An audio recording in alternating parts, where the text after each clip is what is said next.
কি গো, এসব কি? মুড়ি চিড়া, মিষ্টি দই, কিসের উপলক্ষে?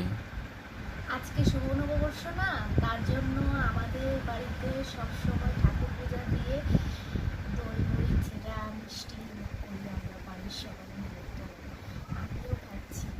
তো সকলকে শুভ নববর্ষের অনেক অনেক প্রীতি ও শুভেচ্ছা জানাই। বাংলা নববর্ষর উপলক্ষে আমাদের এই মিষ্টি মিষ্টি মুখ করাও না।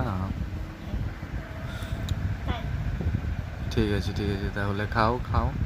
শুভ নববর্ষ, টাটা। ঠিক আছে, দই মিষ্টি চিড়া খাও, পেট ভরে খাও। আর সবাইকে শুভ নববর্ষের, সবাই পরিবার নিয়ে আনন্দ ফুর্তি করো, খাওয়া দাওয়া করো। শুভ নববর্ষ।